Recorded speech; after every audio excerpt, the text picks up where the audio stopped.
Thank you. Thank you. Well, welcome. It's such an honor to see this big crowd of people come online to come and discover the book with me. Yeah, so this is the big book, Sex Up Your Life. Um, it's something that I'm very excited about because it really was the accomplishment of a long journey, and it's kind of nice to see it finally come into the hands of people and then get feedback from people telling me that it's really making a difference for them. So that's really exciting.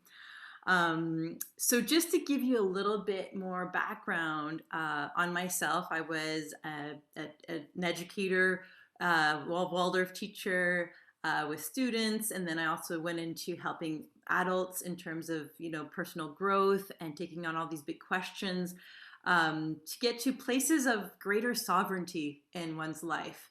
I'm just looking at the world, how it's unfolding today, and I'm realizing how sovereignty is such an important conversation. It's important for our food. It's important for our well-being. It's important for economics. There's so many aspects of sovereignty that are so important. But this sovereignty around our relationship to sex is also as crucial. So I just wanted to go into a little bit why I decided to take on the conversation of sex, basically because I really felt there was a big elephant in the room with sex, that we weren't having the real conversations.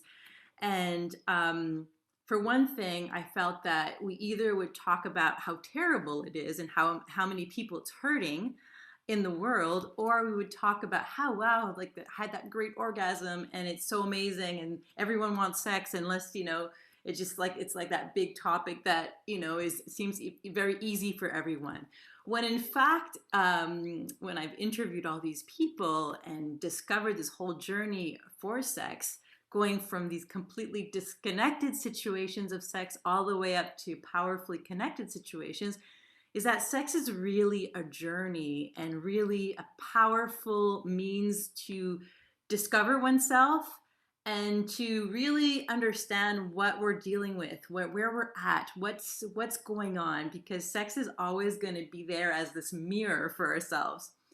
And just to go back into like one of the situations that triggered me of like this book needs to get out there, we need to do something, we need to have this conversation. um, I was teaching a class that I had from grade 1, and I was going up with them up until grade 8 back in Montreal. And, I really was one of these passionate teachers that wanted to give the best to my students. And I was like, the time when we got to sexuality, I thought I was really teaching them in ways that would make a difference. And I was very idealistic. And, and then, like, when they arrived to grade 6, especially the boys, their sexual energy just exploded in the classroom. And we literally did not know what to do with them. Like, we had to peel them off the walls, and they were always in heaps with each other. And I was just like, what do we do? and and then when grade 8 came along, we went on this class trip, and then there was some sort of crossing of boundaries that happened. And as people are awkwardly trying things out and trying to do things, and it's kind of exciting and they want to do things. But I remember something happening to one of the girls in the class, and feeling really, really angry about it, and bringing in all the boys that had been involved and then all the girls, and having this big conversation. And I could feel this kind of energy of anger coming through me. And I was like thinking about that after, like, you know what, like, this is really not the best way to educate young people into how beautiful sex is, And I was realizing that I was carrying myself some wounding from my childhood and my teenagehood, and some places where my boundaries had been crossed, and it brought out that mama bear in me. And that's when I discovered that, yeah, like, if we really want to be teaching about sexuality and empowering people, young people, adults, everyone, we need to get a place where we feel at peace with sexuality. You know, we have to go and find out all those things that we've experienced and unravel them so that we come to it in the most, you know, enlarged and rich and of possibilities, and the biggest understanding of what the dynamics of sex are. So that was just one of the peepholes I was, you know, in my personal life trying to figure things out too, as we all are. Being one of these highly sensitive people, I was very sensitive to a lot of messaging in the world and reacting to a lot of stuff. And I just felt that, you know, for me to come to peace with it, I had to unravel and untangle all these things. So I'm just going to show with you one of the sort of guiding lines that kind of guided my book in the creation of it. So I'm just going to share my screen here. And just explain kind of how this came about. So basically, I was looking at, you know, sex can be completely, how can we sort of take sex and look at different situations and evaluate it to understand how it evolves, you know, how fulfilling it can be, you know? So I took the principle of connection and I went from completely disconnected sex, which can look like, you know, situations that are, you know, non-consensual.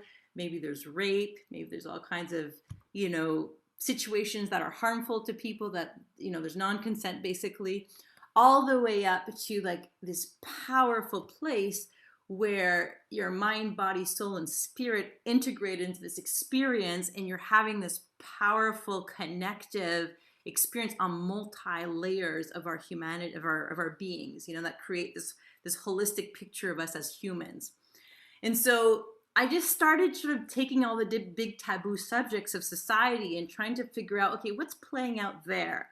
So if you look at here, those destructive disconnects. So this first chapter of the book looks into, okay, if we take non-consensual sex, what's going on there? You know, why is it so harmful for people? Why does it break them? And why does it, in other circumstances, why does sex actually become this very healing and powerful experience? So what distinguishes it?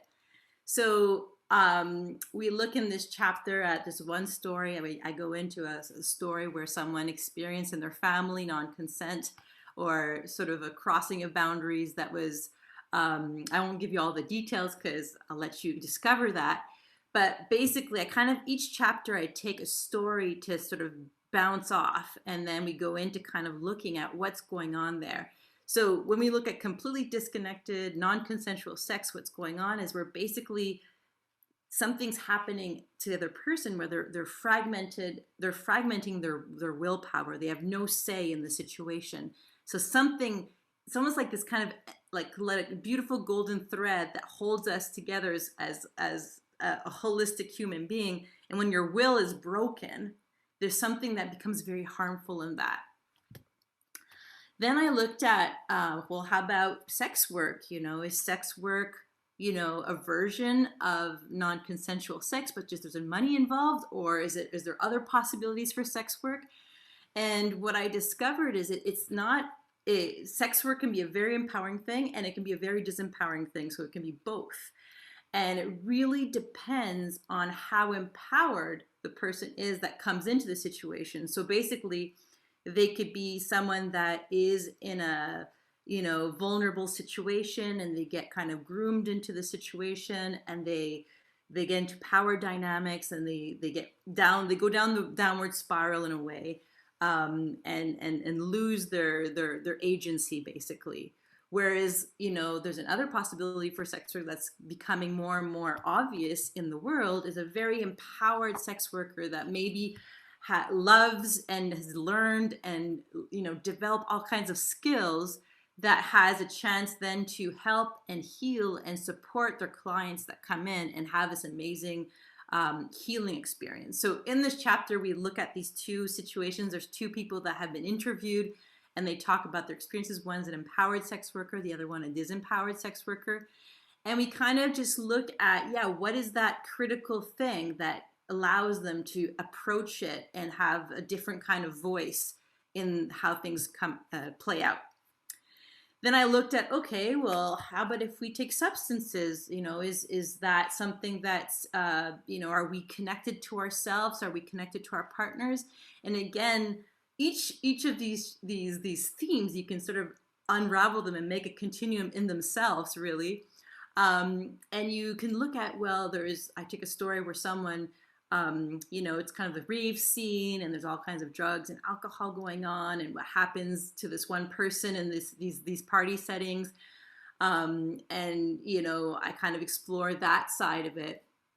But I also look at, well, there's some people that are also finding ways to use some substances or medicine, or plant medicine, different ways that can actually support them. So I kind of do this whole exploring of the theme: when do we lose our sovereignty?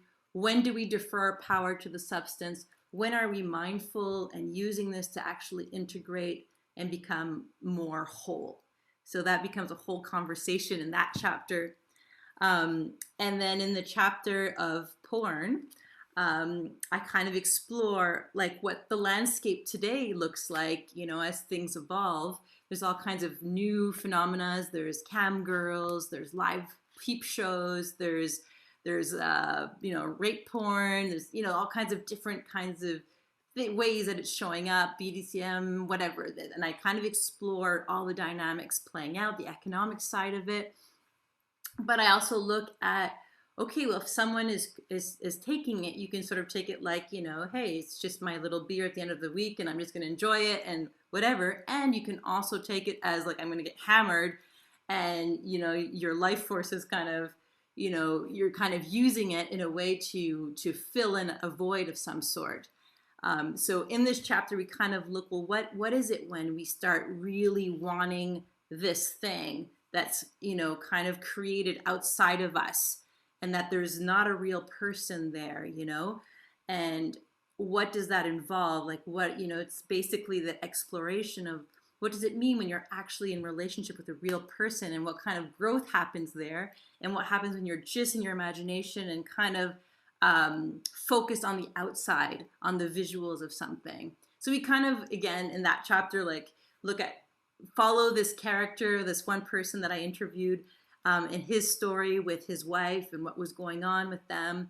And at the same time, kind of just trying to define and come to like understand what's playing out for people. Some people, there's the whole phenomena in Japan, they call it the herbivore men, where basically they've given up on, fitting into society in a way and having, a female partner, and they just kind of have decided that they're going to have sex with porn on their internet. So what are the things that are going on there? What kind of what's happening to the person? So we just kind of explore that theme and try to deepen it and sort of get to what are we humans really craving for, and what are we looking for, and what's uncomfortable, and why is it uncomfortable? And then after I looked at, well, hey, how about the colonial footprint, because it really can leave a very big impression on who's important and who's not important, and it creates these power dynamics. If we just go back to something as obvious as, let's say, slavery, it really creates who was the slave owner and who was the slave, and then there was oftentimes sexual benefits that came with that. But it plays out in all kinds of different ways. It could be today people travel in different countries because maybe it's, people are in different situations economically, and it's easier to take advantage of people. But we kind of look at how the different power dynamics play out in sex. And in this chapter, I actually have we look into, what is it when, this kind of ideology is put down on us, like what, for being told that our culture is less than, what does it take to unravel that? Or what does it look like if your sexual orientation has been made less than in your religion or whatever? So we have a character that we follow that is working through that. And then the third one is what happens when you feel like your body doesn't even, actually connect with your experience inside and you want to have a sex change. So I kind of look at all this conversation in this chapter on the colonial footprint, how we have ideas that come from the outside and how we have to dismantle them in some way or form to get closer and closer to who we are actually and how we need to express. And what happens if we don't, what happens to our mental health if we don't actually start, for someone, let's say, that has a sexual orientation that their religion doesn't accept. What does that mean about their sense of self and their capacity to be real in the world and be self-expressed? So I have Hasina Juma's story in that chapter where she kind of even talks about how she came close to wanting to commit suicide because there was, very dark times where she was in a very religious family, Muslim family, and for them, like the community just did not have any, you know, bisexual or same-sex relationships, and so she just didn't know how to make her space for herself. And so it's kind of her journey and how she discovers that when she opens up and tells her family's actually wanting to support her, but this whole conversation that has to start and how liberating it is for her. So that's that chapter. And then we go into like sexual vampirism, which is kind of more very subtle. That's why I kind of put it there, where it's like basically there's like this hidden agenda happening where things are not disclosed properly, and it's not, the real intentions are not said. There's a kind of seduction going on, but then it's not, it's not actually what's being said. Let's say the person believes that the person's falling in love with them, but really it's really to get something from them. It could be sex, it could be money, it could be all kinds of different things. But we kind of just look at all the different dynamics of where there's kind of this gray zone and what happens to our energy, how we leak our energy, and how we get depleted when we're in these kind of gray zone areas.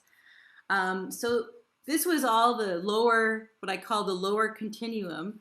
And what happens on the lower continuum is that these different forces, if they're things that are hurtful for the person, they're basically just contributing more and more to the fragmentation of that person.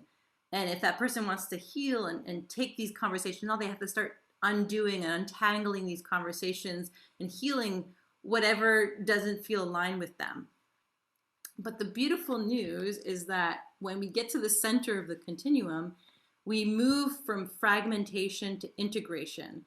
And how do we do that? What's that tipping point that allows for that?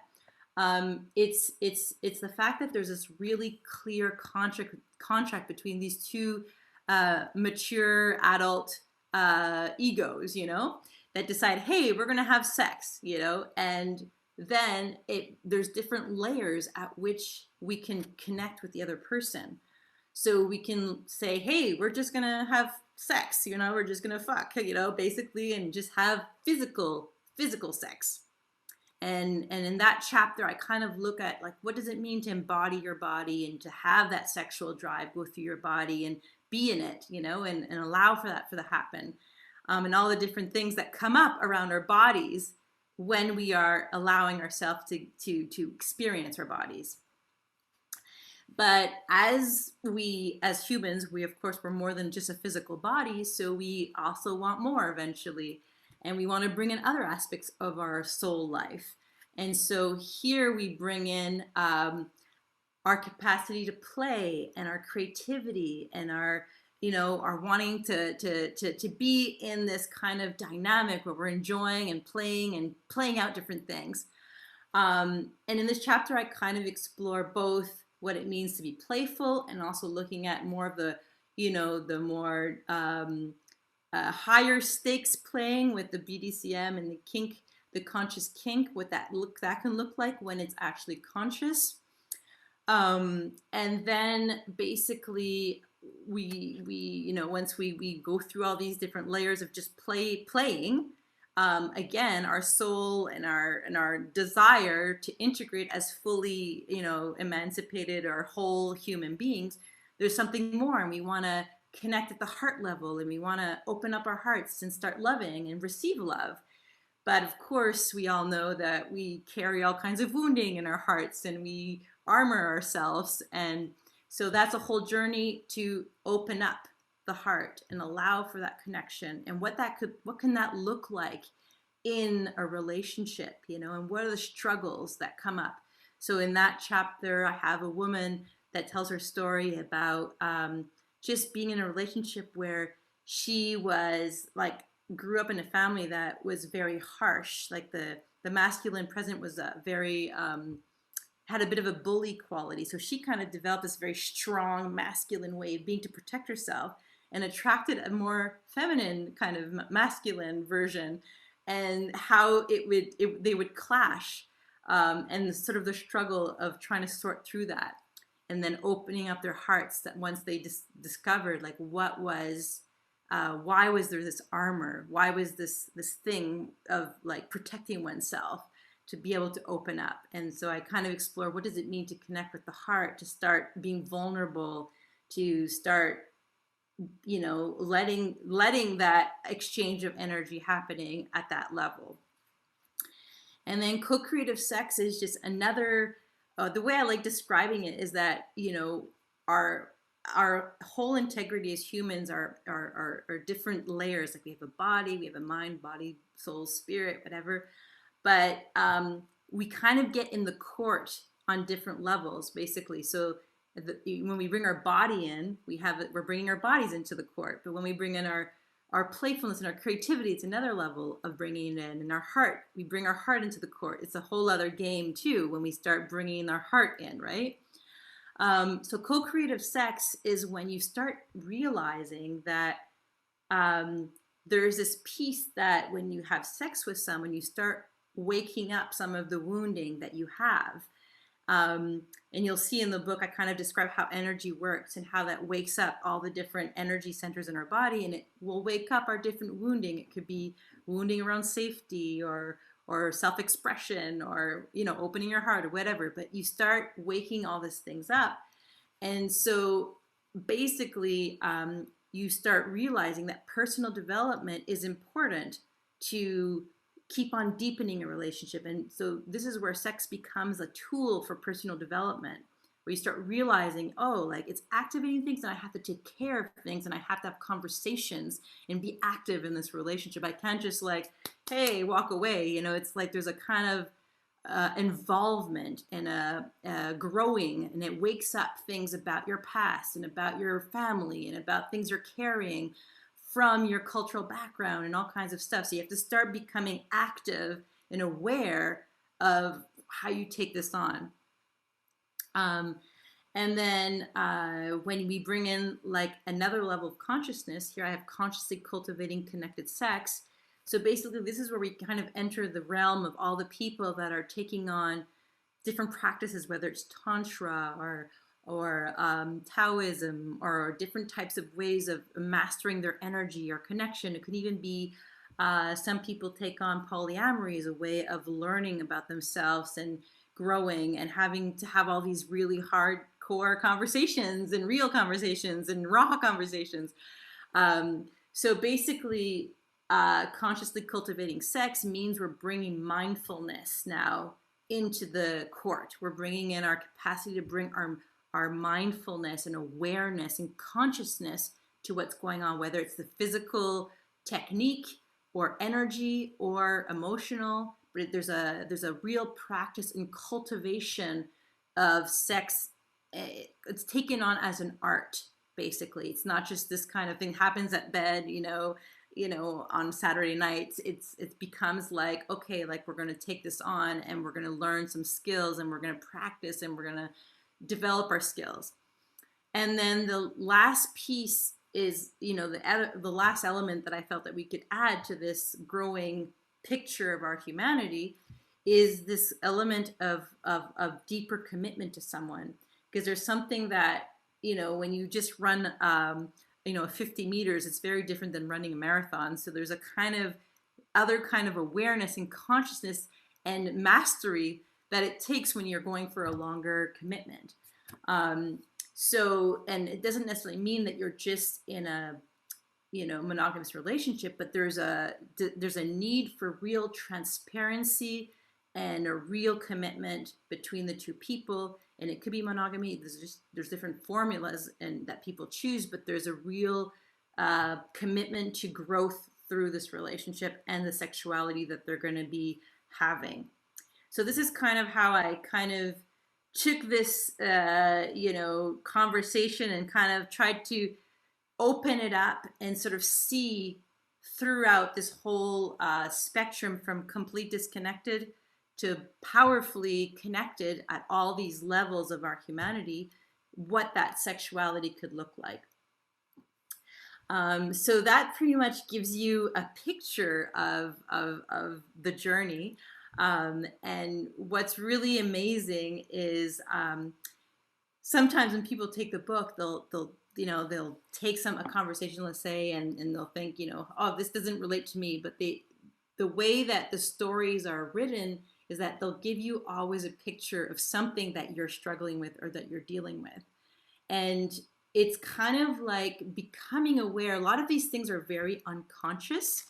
A lot of these things we're carrying unconsciously. So we need to start sort of like discovering them. Like, oh, that, like, I didn't realize I was holding that in my body, or like, oh, I didn't realize there was this kind of issue that I was playing out unconsciously. But it really sort of, going through the journey of this book, you really go on a journey where you are invited to awaken and start seeing things and start seeing dynamics and start playing out, or becoming more conscious of how things are playing out and the new decisions that you want to be making in the future. So I'll just stop the share here and get to see all of you beautiful faces. Maybe I'll just see all the faces here. So maybe just before I continue, maybe I can hear if there's any questions that you would love to dive into, and then I can sort of like keep on seeing what's alive for you. What's the questions that you feel are super important around sexuality that you'd like to ask?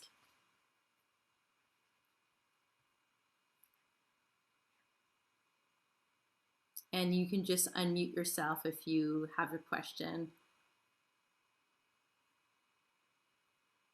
It can be really daunting in front of everyone like this, I can imagine.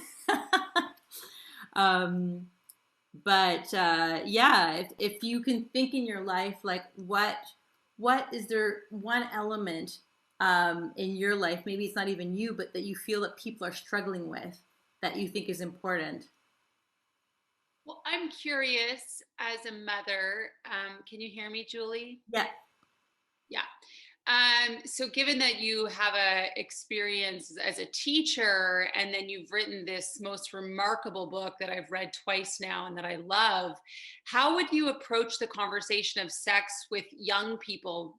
Given like porn is there and these kinds of things are there, how would you approach that conversation?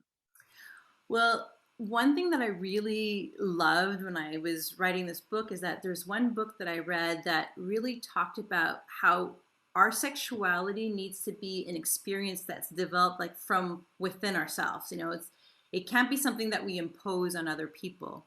So they have to feel safe. The young people have to feel safe to have real conversations without judgment. And they have to be able, like, there might be someone who's like, one of my big discoveries when I was doing the research for this book was like some people have actually, they say that young people today are actually giving up on sex. As much as we think today that there's a lot of people having lots of sex, the reality is with technology, with TV, with the smartphones, with all these devices, like they're just kind of constantly just being in the square space and not as much in real experiences. But on top of it, what happens is that with the porn being so available too, like either you go down the route of kind of sex that is very awkward and uncomfortable, and maybe you're like, hey, I don't want to have that sex, or you're scared of it. So some young people actually just give up on it, So, and then some other people are excited to try things, and there's a whole spectrum, of course. But I was really like surprised that for some people they're just intimidated by what they're seeing or what they feel they have to enact or do, right? So the more you can create safe spaces where you can have these conversations where people can just talk about what they've seen and how they feel about it, and maybe ask their questions. I think it gives a real sense that you might be the person who doesn't want to have sex, and you might be the one who's really curious about sex, and there's room for both of these possibilities, right? So that's one place. And I think one of the men actually that I interviewed in this book, Shawnee Love, who is he's one of the conscious kink practitioners from London, UK. He has this great quote where he says, shame is never really useful. So when we are talking about sex, we actually want to create space where there's no judgment and no shame, and there's like space for them to discover. It's the same thing with drugs and alcohol. Like if you come and be like, that's bad, what's the first thing they're going to do? There has to be space, and we know that the experience around substances is really enlarging for people. People are having very mindful experiences with this too. So, but then there's also people that will go down that spiral of dependency, and we here in Vancouver we see it very well on East Hastings. Is there a lot of people that are they're taking substances and they're stuck in it, So it's a reality that it's kind of to create empowerment. My biggest mission actually with this book, that's why I kind of took on all the big difficult conversations, is in the end, it's really about for oneself to discover what's good for them. It's not for me to say, hey, for you, that's how you have to do it. It's more like, these are the different things at stake. This is, how do you get to that place of sovereignty? How do you get aligned with yourself? What does it mean to be aligned with yourself? Maybe this is something you need to explore and you want to go explore, and there's someone that wants to explore that with you, So it's kind of like creating that space where you can find your alignment, and it might mean making mistakes too.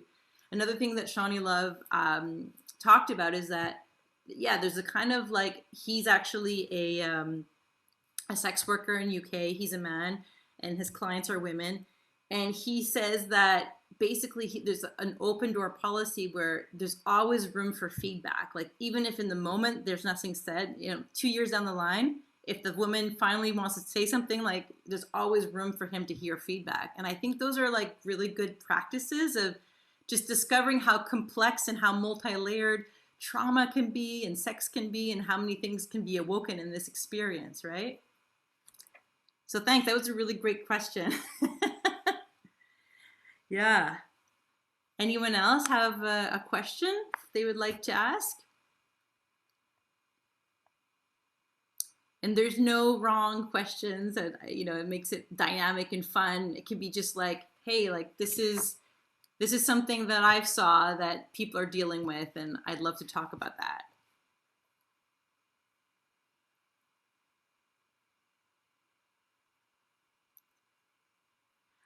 And I see that there's a lot of women, and some men. I'm curious, do the men have any comments on what we've been talking about? Sometimes I feel like just calling people out. Hey, do you want to say something?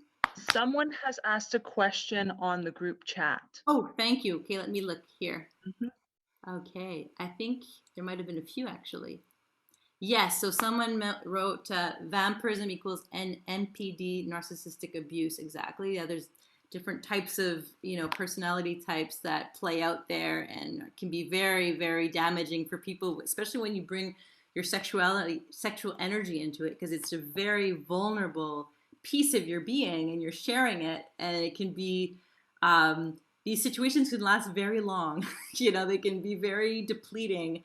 But it's also interesting in the book. I explore how on one hand there is that narcissistic person, and then there's also that person that needs to learn, they're very open. And I know that experience myself. I've definitely experienced these situations where I've had to learn to also have boundaries.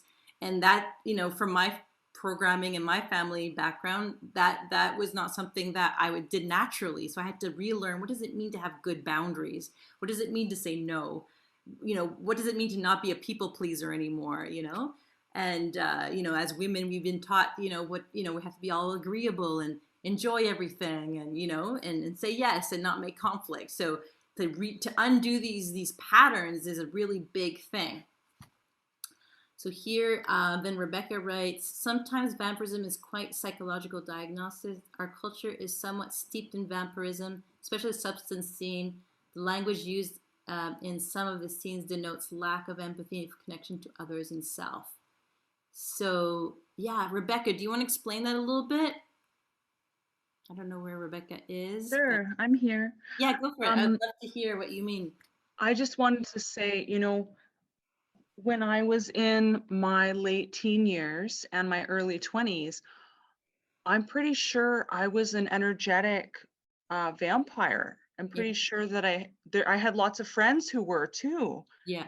And so I don't know if it's always, that's why I put sometimes vampirism can be a psychological diagnosis, and sometimes it can just be people kind of learning their boundaries Totally. and learning how to understand that they actually impact other people's lives through sex and through seduction or things like that. Yes, exactly.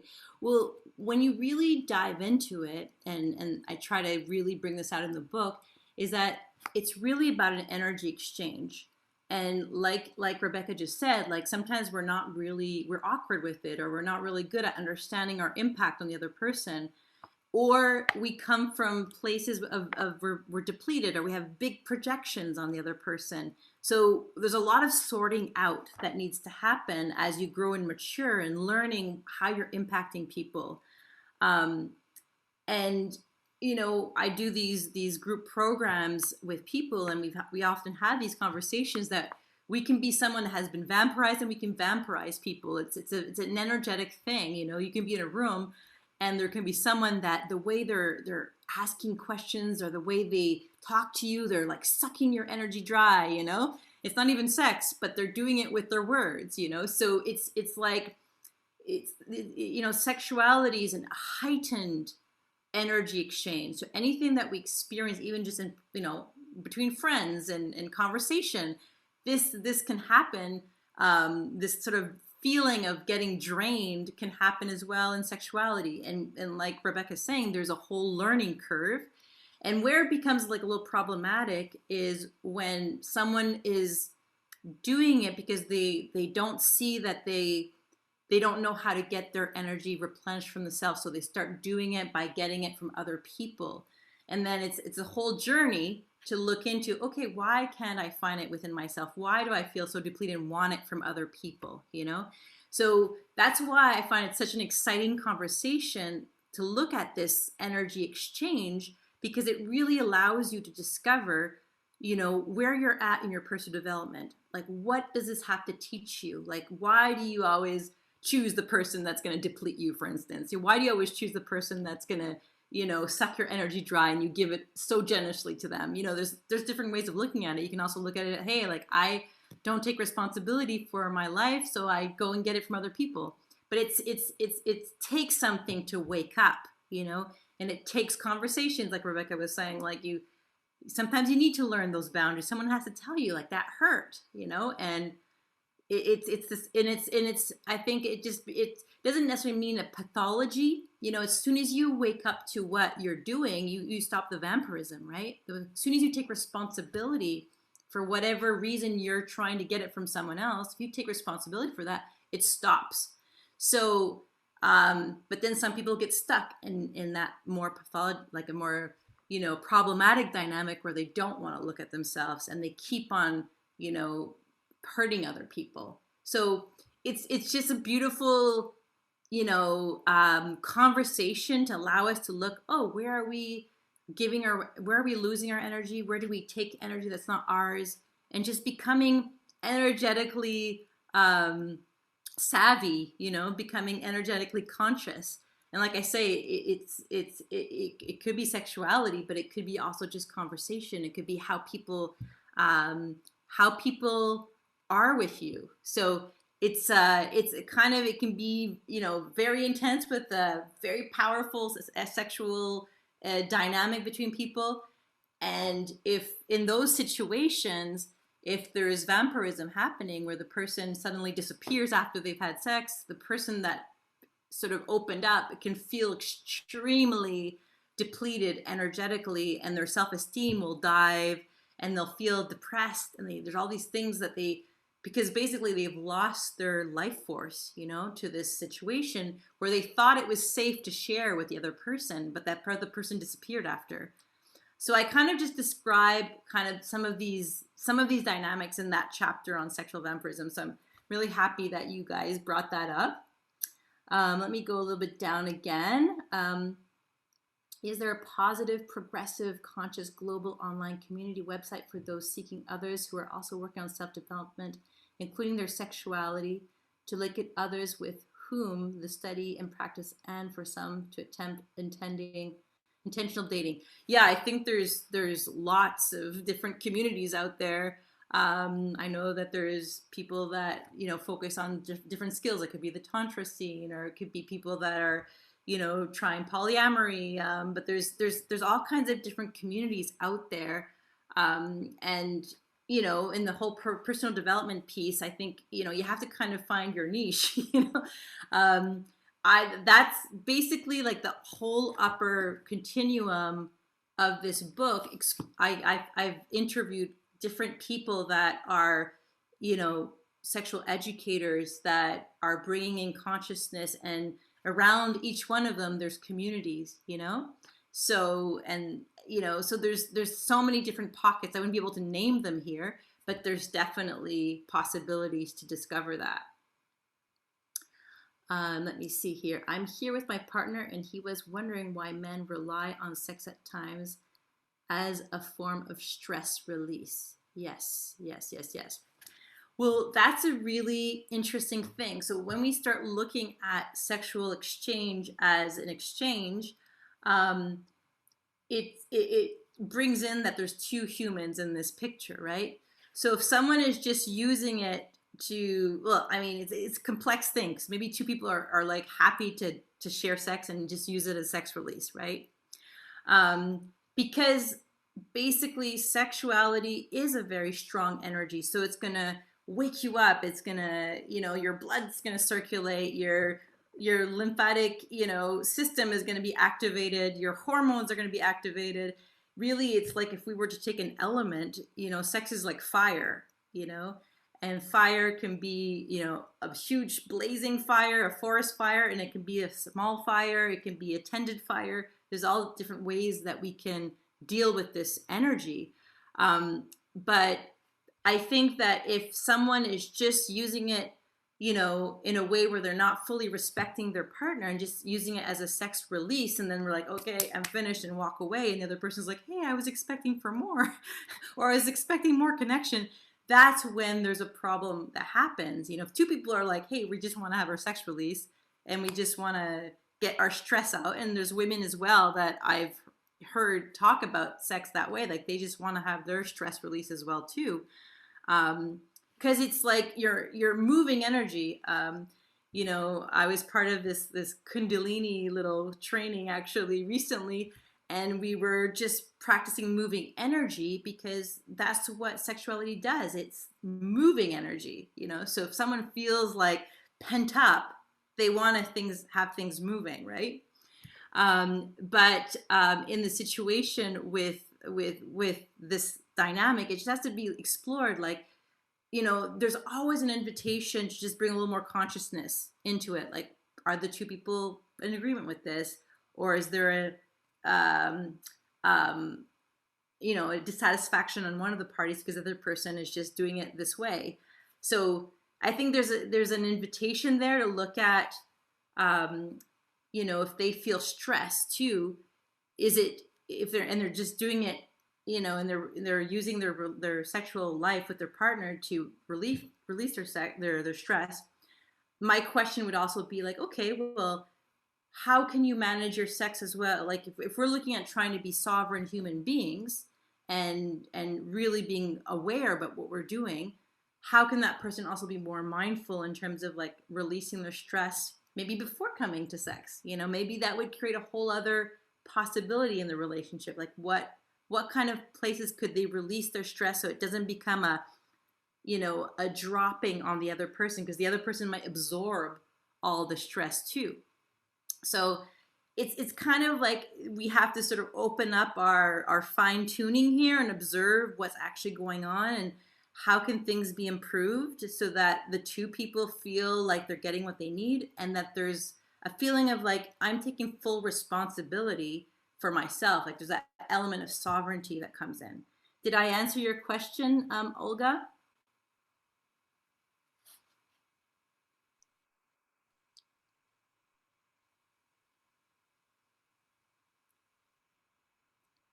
Yes. Okay. She wrote yes. Great. Awesome. Thank you. So let me just look here. So JB, is there a relationship between the continuum and fertility? That's an interesting one. You know, I really focus the continuum more on in terms of connection. So fertility, I mean, I don't necessarily look at like, you know, the bottom of the continuum. I think someone can get, you know, raped, unfortunately, and be pregnant. So I think there's not necessarily a link there. But what I can say though, and I explore this as well actually in the chapter on sexual vampirism, where there's like forms of vampirism that are not necessarily, you know, they're not designed to, it's not an outright like someone's trying to hurt the other person, but sometimes in relationships where there's a newborn baby, the mother who suddenly has to take care of this little small baby, all her life forces go into taking care of this small baby, and then it can create dynamics where she might not be available energetically to offer anything into something that feels fulfilling sexually, unless there's some, you know, extra steps that are taken. But it's kind of like I just explore like, oh, okay, there's energy going there. How do you, and then the dynamic that's explained in the book is actually around, you know, feeling that that the woman had to also just keep on having sex the same way she was having before, but it really did a job on her in terms of her sense of self and depression. So just, yeah, I'm just bringing that up in terms it's a link to childhood, but fertility, I would say that it's present on all levels of the continuum. And it wasn't really the object of like the real study here. Does that answer your question, JB? Yes. Okay, awesome. So let me continue.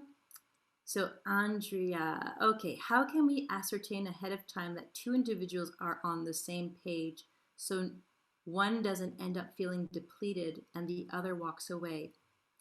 If, let's say, they might not even be conscious of these dynamics. Yes, exactly. Yeah. Yeah, I think a lot of sexual activity happening in the world is actually quite unconscious, you know.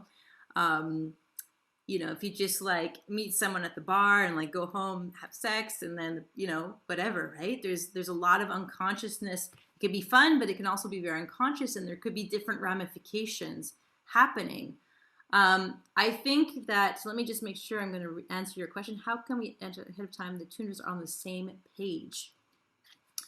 So yeah, I think like that's a real interesting question, because on one hand you can have a conversation about it, but sometimes people are not showing their real cards, or they're not even aware enough to be able to say, yeah, this is really what I want. Like in the moment they might be driven by their passion and their desire to have sex, and then to have that hit of energy, you know, because it is energy. So sometimes we want it like a hit of, hey, this gives me a nice high, you know.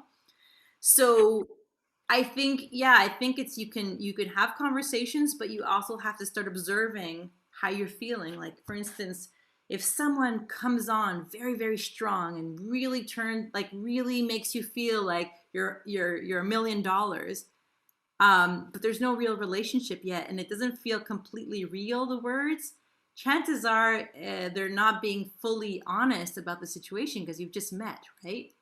So I think like you have to start observing the behavior and put your cards on the table, but I think communication can also be used in ways where it also can be not used honestly, because some people don't necessarily are not always fully aware of what's driving them. Some people are very unconscious, and they just act, and they're driven by their unconsciousness basically, or their needs, and they're not aware of like the full impact.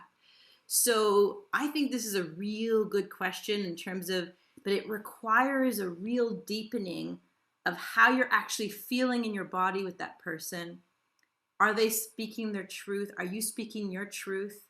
Are you clear? Like, hey, we're just going to have physical sex. Or, you know what? I'm starting to have feelings for you, and it's a little bit more here, And so if you're going to continue, like, I just want to make sure we're on the same page, because I'm getting more of myself. More of myself is coming into the court now, right? So yeah, I think it's one of those paths that brings you down discernment. You have to learn discernment, and the interesting thing is that our different wounding, our different places where we're hurt, also create different types of blinders. And so sometimes we go down these situations and we don't know what we're getting into until it happens, and we're like, oh, and that burned and that hurt. But it's also an opportunity to grow and wake up, right? So whatever it is, we get to the bottom of what's driving our impulses to get into relationships that do this to us, right? Or why do we manifest these relationships in that way? Like, why do we choose these relationships? And the more we can sort of see what's driving us, the more we become sovereign and free human beings. And that's really this path. Like, we might make mistakes, but every time we learn a little something, and we become more awake and more aware of what these different red flags are, or, hey, that's really sincere and I can feel that, and I feel safe with this person. But I would say, like, the best way of getting clear with oneself is to really be connected with your body, to feel what feels real in your body. Does this person really feel, are you overriding your intuition? Like, no, he's telling me all these nice words, or she's telling me all these nice words. But no, the reality is that, in my body, I don't really feel it, or I feel like I'm being manipulated, or it's not really truthful, right? So I think that's the beauty of this path, is like waking up to what our experiences, and that's why we need all kinds of different experiences, even if they're difficult at times, because they allow us to wake up and grow and expand our consciousness. Okay, this is actually important for me. I'm going to stand for this. For instance, maybe someone thinks that just going for a one night stand works for them, and then they discover time after time and time after time that, like, actually it doesn't work for them. And they have to be like, okay, now what do I want? And be more clear. But it's a real sort of iterative process where you have to try and also try and learn. I don't think we can get it all right from the first shot. If some people seem to find it, have an easier path than others, but I definitely think that we're all, as they say, all in it together. No, we all have to, like, we're all called to grow through this in some way or form, even if you have a committed relationship, because even if you're a committed relationship that seems to be working, your energy is moving through your body, and you're gonna have to deal with some of the shit that you're carrying. It's just the way it is. That's what I've seen. If people are really honest, they'll have to do that. So, Andrea, did I answer your question? I see Andrea wrote here, thank you for addressing this. Yes, discernment is key. Sometimes we learn the hard way, but it's still serving our awakening if we can see exactly. And that's the beautiful thing. Sometimes we need a little bit of support and help from other people to help us get to the bottom of, like, what we were experiencing, so that we can allow ourselves to choose something new and different. Because sometimes we're really stuck in our patterns, that we're so in the aquarium, we're like the little fish in the aquarium, and we don't realize we're in the aquarium. So we need sometimes someone outside of the aquarium to be like, hey, maybe you don't want to, like, go into that little coral reef again. Depending on what it is. But sometimes we need someone to just get to the bottom of like why we're in these situations and be able to free ourselves, because this is a real path of freedom. Really, that's what my commitment was when I wrote this book. It's like, how do we get to that place of freedom? Okay, so I'm going to go back up. Okay, so let me see here. Okay, so I'm at Minwei Chang. What do you say about women's rape fantasies? So yes, well, that's the beautiful thing about this chapter on play, where we can take conscious kink and play out different fantasies, right? But you kind of have to do it if you don't want it to become an experience that's just going to hurt you and keep you fragmented, because every opportunity in sex is an opportunity to integrate and heal whatever is there, because a rape fantasy can come from all kinds of different traumas, or different dynamics, or things that you're carrying that maybe you don't even realize, but you got it down your ancestral line in your family, so there's all kinds of places where we're carrying stuff, and there's an opportunity to work through different dynamics and play things out and heal from them. And it takes a lot of at that point, it takes a lot of communication and understanding of how the rules are going to play out, and different codes, so the people involved in the situation know when it's enough, or when it needs to stop, or when, but then it's really like you're enacting a play, really, and it can be cathartic and healing for people. And if it's not done in a way that works, or some people lose themselves in the situation, it can also be very damaging and hurtful. So the whole thing is like, yeah, just you have to become more and more attuned to being able to, like, let's say you take on a role of in this dynamic where there's a rape that's being enacted. Well, what happens if something unleashes in you and you can't control yourself anymore? So you have to be able to know how to, that person tends to know, you have to also be able to stop, right? So it's an interesting, like I call it in the book, like they're higher stake games. They're involving heightened traumas and higher energy. So it can be extremely healing, but it can also be, it can also hurt the people involved, and they have to do more work of like sorting out their traumas. And I've heard many different stories that go in all different directions. So it's all out there. And again, we come back to the good old discernment and the growth and the awareness, so that we can choose and be more active to create the situations that we want, that are going to be supportive of our growth and empowering for us in the end. Because that's really where we want to get, is that place of empowerment. Did I answer your question, Min? I'll let him answer. I have other ideas, but I would like to hear from Julie. Okay. Min, would you like to say something about all that?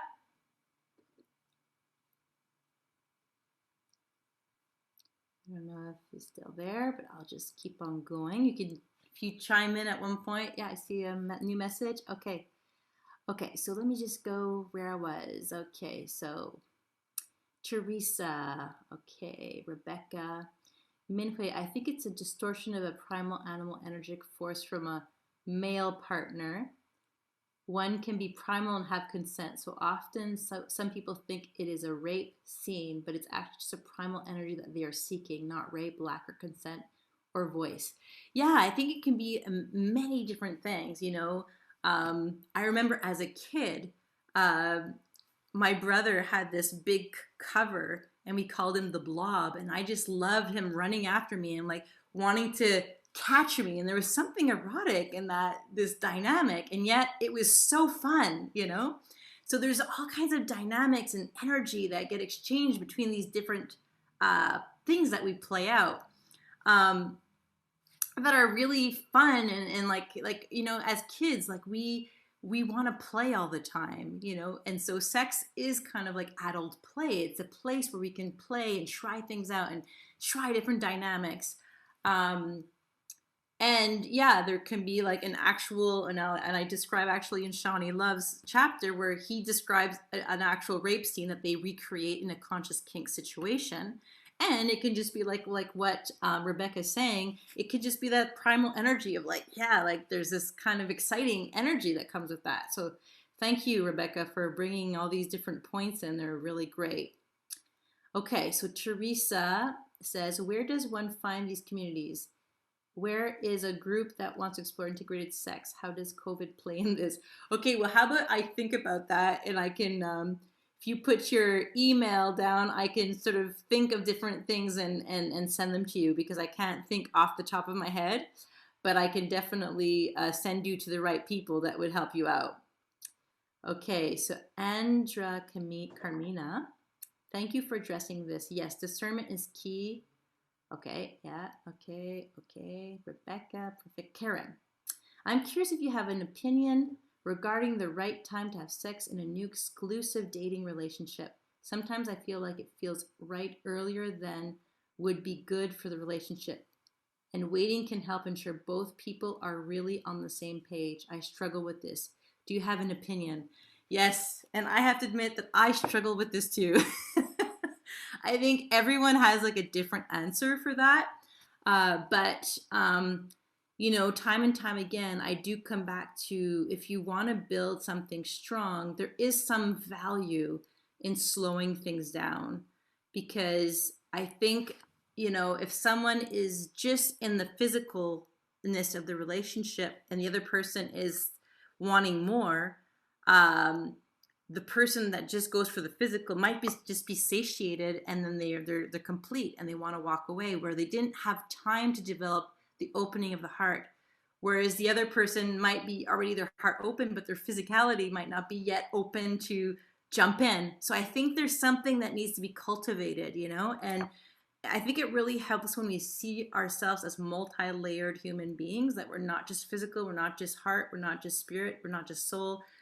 There's all these things working together, and to honor the full spectrum of who we are, I think we have to give time for these different things to mature. But you know, sometimes the call of nature comes and you just go for it, and then you see the result, and sometimes it's great and sometimes you're disappointed. You know? So I don't know if that answers the question, but it's one of those mysteries of life. You know, some people are, and each human is has a different combo of like heart and, you know, sexuality mix. So like some people can be just very physical and they're ready to go, you know, and some people they really need the heart, right? So it's a very individualized, you know, process, I think, and you have to sort of also look at what you normally do and how that, you know, impact, like sort of how that plays out for you. If it's constantly bringing you down situations where you're repeating this dynamic and a pattern, as soon as you see a pattern, you're like, okay, what's this pattern about? I think the more we break our patterns, the more we allow for new possibilities to emerge, and they're more fulfilling when we're not acting out of our default patterns, and we come more from a place of freedom, or we actually are free to make a decision and connect how we want. Then there's just more possibility for the relationship, right? Does that answer your question, Karen? Yeah. Yes, it's tricky. I like the answer. Okay, perfect. Okay, so Ming, I heard that women's fantasies actually reflect how strong their sexual power is. The stronger their fantasy is, the more potent their sexual energy is. So I don't think I agree that having rape fantasy equals to having trauma. Yeah, it doesn't have to be trauma. And I don't know if it's necessarily, you know, that correlated also, that they have a rape fantasy because they have strong sexual energy either. I think it's one of those things that, you know, it's to be discovered, and, you know, there's an unfolding in each human being, because each human being is in themselves you know, a spiritual entity, you know, and they're there to be discovered. Like, what are they carrying? Who are they? You know, why are they acting out their sexuality in this way or that way? I don't, you know, so I think it's more complex personally. But I wouldn't say no, that if a woman has a strong sexual energy, she might have a rape fantasy. Totally, that could happen. And it could also be trauma, and it could be many other things, you know. And it doesn't mean trauma in a bad way.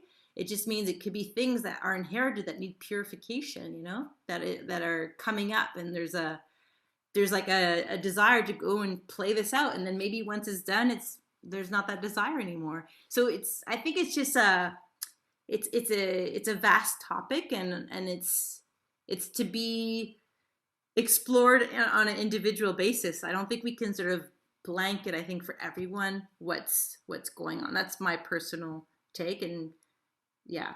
Okay, great. So is there anything else you'd like to say on that, Ming? It's great to have your points of view and hear what you have to say, and bringing in those real conversations. I really appreciate that you put that topic right in the middle of this big presentation, right? Because it's, you know, they're kind of edgier conversations. So yeah, I appreciate that. So yeah, so I don't know if there's anyone else that has any questions. I see that Teresa sent me her email, and Karen. Okay. So yeah, if there's anyone else that would like to ask something or put it in the chat. Is there something that you're curious about the book that you're like, is that going to be addressed in the book? You can also ask me that. I've got a question. Yes, go for it. I'm going to be actually doing an interview with someone on a famous celebrity who he was very famous for being kind of like a Casanova. He probably was with like thousands of women, probably. A great poet. And just wondering, I'm just trying to understand the psychology of this man. And what was fascinating about him is that there were very, very few women, probably, there might have been exceptions, but most of them were actually quite happy. You know, they came away. Yeah. And he was like, you know, he gave them his attention. He was genuine in a way, but then he moved on. Yeah. Yeah. So the women weren't heartbroken when he would walk away? Yeah, or even if they were, some of them were, they didn't have bad things to say about him. Right. They're like, in that moment, they felt really fulfilled. Well, there's this man called Destin Garrick that I actually interview in this book. And he talks about how, you know, there's ways of being with women that you can basically ignite passion, have sex as much as you want without leaving a trail of desolation or of wreckage, you know? And I really love that idea, because basically he's saying there's ways of communicating and setting up the container for people that, hey, like right now I'm with you, we're having fun. And, you know, whatever the container is, it sort of just creates where the intention of what's going to happen in that moment, and it could be divine. And then when the two leave, they feel they've been respected. Because really, at the end of the day, it's how much that person feels respected. If they feel they've been duped, that's when they feel upset, you know, that's when they feel hurt. But if they felt respected and that they're moving on, not because that they're not valuable, but just that's who they are. They don't want to commit to one person, you know? So I think, yeah, those are interesting things. I think, you know, reading the chapter on Destin could be interesting, and the chapter on sexual vampirism could be interesting, just to understand the dynamics. And like also like some women, it's like that whole, you know, rock star phenomena when you put a man on a stage with a guitar, you know, and then the woman's like, oh my God. And then like the Elvis Presley phenomenon, they're just happy to sleep with the rock star, you know. There's some prestige for women, as much as there's like prestige for men to be getting the guys always like putting this you know, point system, like a 10, you know. They're like, you know, women as well, like if they have this guy that's the leader and a thought guy and smart and talented, like some women might just feel like, hey, just having been with that guy is an honor. I mean, I'm just thinking of Leonard Cohen. Like, I bet you all the women that were with him are That's just happy. what I'm talking about. Yeah, that's who it is. Okay, yeah. Well, you know, like I remember watching some of the interviews with some of the women, and like they each like they feel this poetic gaze on them, and they feel part of the art that's getting created. There's some honor in that and beauty, and but then there's also like, hey, well, so long, Marianne, at the end, So yeah, I think it's a really fascinating topic, and I think his persona was that of that kind of more vagabondish man that is this bohemian artist poet. And so maybe there's a less of this expectation, hey, I'm going to marry this guy and have a family with him, So I don't know. Does that answer your question? Yes, thank you very much. That was excellent. Okay, cool. So anyone else? And by the way, I didn't see who that was. That was such a great question. What's your name? Oh, this is Jacob. Oh, it is Jacob. Okay. Yeah. Okay, awesome. Yeah. Does anyone help? We're sort of coming to the end, but we have about like 4 more minutes if you have any more questions. It's been really fun talking to all of you and hearing your questions and just hearing what's living for you, because that's what's beautiful about sexuality, is that we're all living with different questions. It could be like, hey, the one thing that I thought was great when I work with some people, sometimes people, they hate sex and they're like, I hate sex and I don't want to have sex, And I think that's a beautiful conversation too, because sometimes people, that they feel this really difficult relationship with sex. And I think it's beautiful to honor that too. So I love having this spectrum of different experiences, people that really want to have sex and those that are like really sensitive and they're like that little pearl in the muscle that's like, it takes them time to open up, but then when they're inside, it's like this little pearl that's there. So yeah, that's kind of how I view it. And I would love to hear maybe one more person and just hear what they have to say if they want to. Let me see here. There's one more person who wrote something. Okay. Since others are also asking what the conscious, positive, progressive website communities are, I'd like to share that as a BDSM, kink fetish, polyamory elder, I've been an active member in these global communities since the late 80s. I'd like to warn others to not attempt to locate conscious, self-aware, honest partners with whom to develop or explore on websites like FetLife, Alt, Collar Space, and other cost-free websites, as they are overflowing with low-grade, selfish opportunists, abusers, and swingers, not lifestyles, community-involved, respectful individuals. Because that's really great to have that there. Motto, because I think that's where the discernment has to come in. There's been in all these different communities. That's one thing I write. It's not because, let's say, you go to a tantra festival that everyone's going to be like really conscious. It's a very good point. And there's all kinds of people that it just means that people are playing higher stake games, and there can be mistakes. And there could be, so we always have, it's a real journey of awareness and self-responsibility. What are we putting ourselves into? What do we say yes to? And there's always a risk involved, but it's this kind of process of growth. And I think it's also very valuable to have red flags and sort of just like, hey, watch out for this, this, and this, because it's the naivety sometimes that can get us really into trouble. So it's great to have some form of just like, okay, just watch out. There's, it doesn't mean that you're going to a conscious community, there's going to be conscious people. They might, have really good talk. Sometimes people are really in the personal development path. They have all the vocabulary and all the right things to say, but the intention is not good, and they're out to take advantage of people. So that's why I think this is such a great topic to chew on and to open up and to take on, because the more we do it, the more we're just, we're aware and we know what we're doing, So okay. So here, however, I found that Soulful Match is an online space to explore, but focus on spirituality. Best wishes to all. Thank you for that experience from the ground. That was really perfectly said. I really appreciate that. And then Karen says, any final tips for us dating in COVID times? And I can imagine like that it depends where you live, because I mean, some places there's total lockdown, and then other places, you know, it's still possible to go out and do things.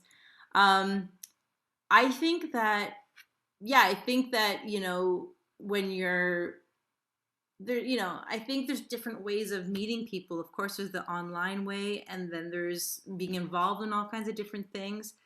Um, I think, you know, it's, yeah, I think there's a real important piece in meeting the people in the flesh, because to get to really know who they are, because what happens is we can build up such big imaginations about people when it's just online, that it has to be brought into a reality too, and different types of ways of actual meeting the person. But you know, we have to do in a way with what we've got. We've got the internet. We have all our networks of friends. We have all kinds of possibilities.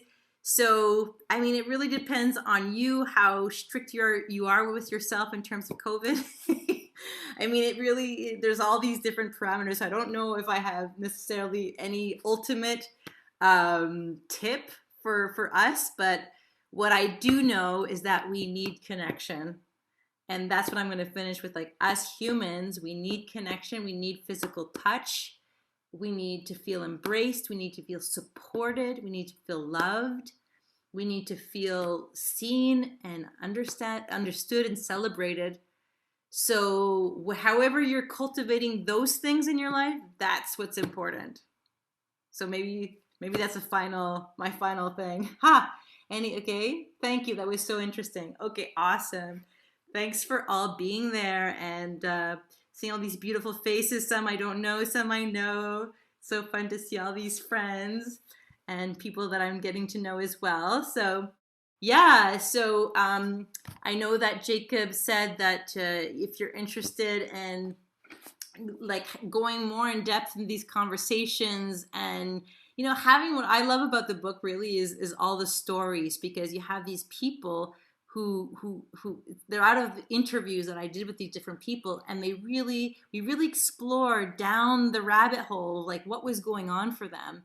And it really reveals a lot about our humanity and what we're struggling with and how to overcome what we're dealing with. So I invite all of you to get the book and to read it and give me feedback, you know, because this is one of these ongoing things. It's like, this is just a drop that I'm starting, but everyone has a story, right? So we all have our biographies that we're trying to sort through and understand. So yeah, so as Jacob said, you can get it on Banyen.com. I'm so excited to know that there's other options on Amazon out there to order books.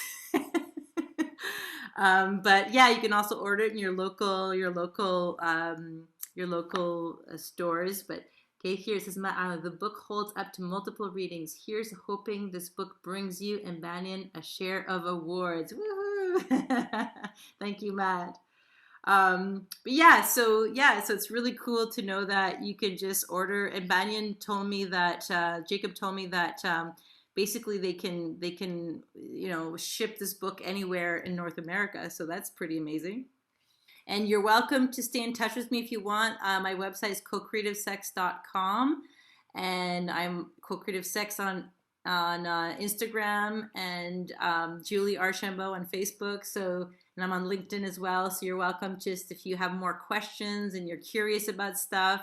I also work with, I do different, you know, five sort of series mentorships with people if they want to deepen things. And also I love group settings as well, where we can take these conversations and go deeper and activate as well our creativity and work through what we're dealing with, you know.